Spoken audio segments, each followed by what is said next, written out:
వి gold trusted gold buyers తాకట్టులో ఉన్న బంగారాన్ని విడిపించి ఈ రోజు ఉన్న మార్కెట్ ధరకే కొనబడును. మరిన్ని వివరాలకు సంప్రదించండి 77107720.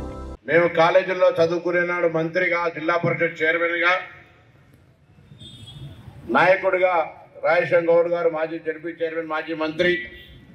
మేము విద్యార్థి రాజకీయాల్లో ఉన్నప్పుడు రాజకీయాల్లో శాసనసభ్యుడిగా ఎన్నికై ఎల్ రమణ గారు ఒక యువకుడిగా, పార్లమెంటు సభ్యుడిగా, రాష్ట్ర మంత్రిగా, అదేవిధంగా గౌరవ శాసనసభ్యులు మా గురువు చొక్కారావు గారి మనమడు సంజయ్ గారు, మా అక్క తులా ఉమాక్క గారు జడ్పీ చైర్మన్ మాజీ గారు, ఇక్కడికి విచ్చేసినటువంటి నా కుల బంధువులు సోదరులందరికీ పేరు పేరున నమస్కారాలు తెలియజేస్తాను హృదయపూర్వకంగా.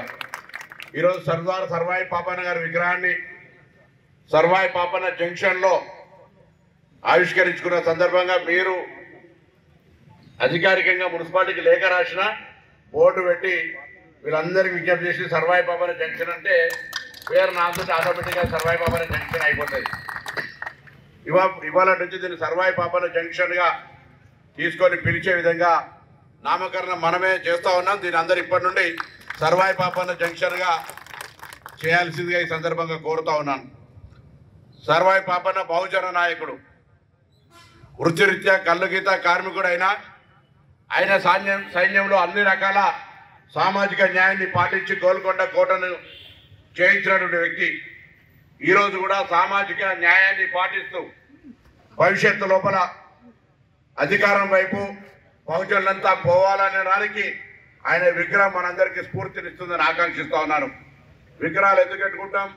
వాళ్ళ చరిత్ర, వాళ్ళ స్ఫూర్తిదాయకమైన పోరాటం, వారి యొక్క భవిష్యత్తును మనం ఆలోచన చేయడానికి ఆ విగ్రహాలు చూసినప్పుడల్లా మన జీవితంలో మార్పులు చేర్పులు చేసుకొని ఒక పట్టుదలతోటి వాటి అన్నింటినీ అధిగమిస్తామనే ఆలోచనతో ఈరోజు డాక్టర్ బాబాసాహెబ్ అంబేద్కర్ విగ్రహం పెట్టినా, రాజీవ్ గాంధీ గారు పెట్టినా, ఇందిరాగాంధీ పెట్టినా, మహాత్మా గాంధీ గారు పెట్టినా, నెహ్రూ పెట్టినా, అలాగనే సర్వాయి పాపన్న విగ్రహం పెట్టినా, బహుజనుల కొరకు సర్వాయి పాపన్న ఏ విధంగా పోరాటం చేసినాడు, బహుజనులను ఏ విధంగా వెంటేసుకొని ఆనాడు ఒక భీకర పోరాటం చేసిండో మీ అందరికీ తెలుసు.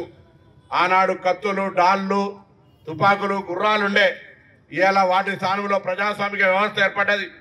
ప్రజాస్వామిక వ్యవస్థల సోషల్ మీడియా కావచ్చు, లేదా బహుజనులకు సంబంధించినటువంటి ఒక స్ఫూర్తి భావోజ్వాలాన్ని పెంపొందించే విధంగా చేపట్టడం కావచ్చు, మన వాళ్ళకి ఇంటర్నల్గా మద్దతు చేసుకోవడం కావచ్చు, రాజ్యాధికారాన్ని ప్రజాస్వామికంగా ఓటు హక్కు ద్వారా వినియోగించుకునే విషయం కావచ్చు, పరిస్థితులు మారిన దృష్ట్యా ఈ ప్రజాస్వామిక విధానాల లోపల ఆనాటి బాబాసాహెబ్ అంబేద్కర్ ఆలోచన కావచ్చు, సర్వాయి పాపన్న గారి ఆలోచన ముందుకు తీసుకుపోవాలని సందర్భంగా కోరుతా ఉన్నా. తప్పకుండా పెద్దలు చెప్పినట్టుగా కులపరమైనటువంటి వృత్తిపరమైన అంశాలు ఉన్నాయి. కులం వృత్తి ఈరోజు డైవర్షన్ అయి విద్యా అవకాశాలు పెరిగి ఉపాధి మార్గాలు, ఉన్నత విద్యలు, ఉద్యోగ అవకాశాలు కూడా పోతా ఉన్నారు. పోవాల్సిన అవసరం ఉంది. ఉన్న వృత్తిపరమైన దాని లోపల చెట్లను పెంచడానికి సంబంధించి పెద్దలు ముఖ్యమంత్రి గారి నాయకత్వంలో తెలంగాణ వ్యాప్తంగా 40 లక్షల ఈత మొక్కలు, 5 లక్షల తాటి మొక్కలు రెడీగా ఉన్నాయి. నేను సంఘాలందరి రాష్ట్ర వ్యాప్తంగా విజ్ఞప్తి చేస్తా ఉన్నా, వెంటనే మీకు ₹1 ఖర్చు లేకుండా అంతా ప్రభుత్వం తరఫునే ఉపాధి హామీ కింద మొక్కను పెట్టడంతో పాటుగా పెంచేదాకా వాళ్ళదే బాధ్యత. కొంత మీరు సమన్వయం చేసుకొని ప్రభుత్వ స్థలాల్లో మొక్కలు పెట్టుకొని భవిష్యత్ తరానికి ఉపాధి కల్పించే కార్యక్రమం చేపట్టాల్సిన సందర్భంగా కోరుతా ఉన్నా. అటు రాజకీయాల్లో, ఇటు ఉపాధి పరంగా, అంతేవిధంగా మిమ్మల్ని అందరూ ఒక పూట తిన్నా తినకపోయినా ఈరోజు మన సర్వే జరిగింది. కుల సర్వే జరిగినప్పుడు దాని లోపల ఎక్స్పర్ట్ కమిటీ నివేదిస్తే ముఖ్యంగా విద్య లేకపోవడమే పేదరికానికి కారణం. విద్య లేకపోవడమే పోటీ ప్రపంచంలో మనం తట్టుకోలేకపోవడం. కాబట్టి మీరు మీ పిల్లల్ని గట్టిగా చదివించుకొని ఉన్నత స్థానాలు తీసుకుపోయే ప్రయత్నం చేయాలని ఈ సందర్భంగా కోరుతూ మరొకసారి సర్దార్ సర్వాయి పాపన్నకు సంబంధించినటువంటి ఆలోచన విధానంతో కొనసాగే మనం ఇక్కడ గౌడ హాస్టల్కి సంబంధించిన స్థలాన్ని గౌరవ శాసనసభ్యుని, అదేవిధంగా జిల్లా కలెక్టర్ గారిని కూడా కోరుతాం.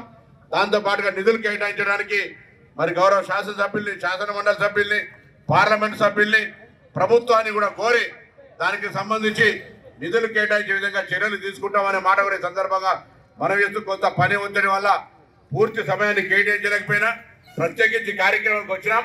తప్పకుండా భవిష్యత్తులో కూడా మళ్ళీ వస్తాం. అదేవిధంగా మీ అందరూ ఒక శుభవార్త, 18వ తేదీ సర్దార్ సర్వాయి పాపన్న గారి జయంతి.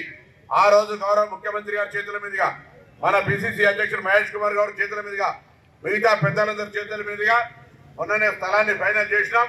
18 నాడు అక్కడ సర్వాయి పాపన్న విగ్రహానికి ఫౌండేషన్ వేస్తున్నామనే శుభవార్త కూడా మీ ద్వారా తెలియజేస్తూ 1 సంవత్సరం అద్భుతంగా అక్కడ విగ్రహాన్ని ఏర్పాటు చేసుకొని మనకు సంబంధించినటువంటి అన్ని రకాల ఒక స్ఫూర్తిదాయకమైనటువంటి విధంగా ప్రజలకు భవిష్యత్ తరానికి తెలిసే విధంగా కార్యాచరణ తీసుకుంటున్నాం అనేటువంటి మాట గురించి సందర్భంగా మనవేసి మీ అందరికీ మరొక్కసారి ఈ యొక్క సర్దార్ సర్వాయి పాపన్న జంక్షన్ నుంచి మీ అందరికీ నా శుభాకాంక్షలు, విగ్రహ ఆవిష్కరణ అభినందనలు. తప్పకుండా ఈ స్ఫూర్తితోటి వర్షాలు పడతా ఉన్నాయి, తప్పకుండా తాటి ఈత వనాలను పెంచాలని కోరుతూ అందరికి నమస్కారం చెప్తూ సెలవు తీసుకుంటాను. తెలుగులో ఫాస్టెస్ట్ న్యూస్ ఇప్పుడు కొత్త అవతారంలో 5 సెకండ్లోనే పూర్తి వార్తా సమాచారం మీ చేతిలో. సోషల్ మీడియా ట్రెండ్స్ మీ కళ్ళ ముందుకే live TV and voice search options తో ఇప్పుడే డౌన్లోడ్ చేయండి. యాప్ లింక్ డిస్క్రిప్షన్ లో ఉంది.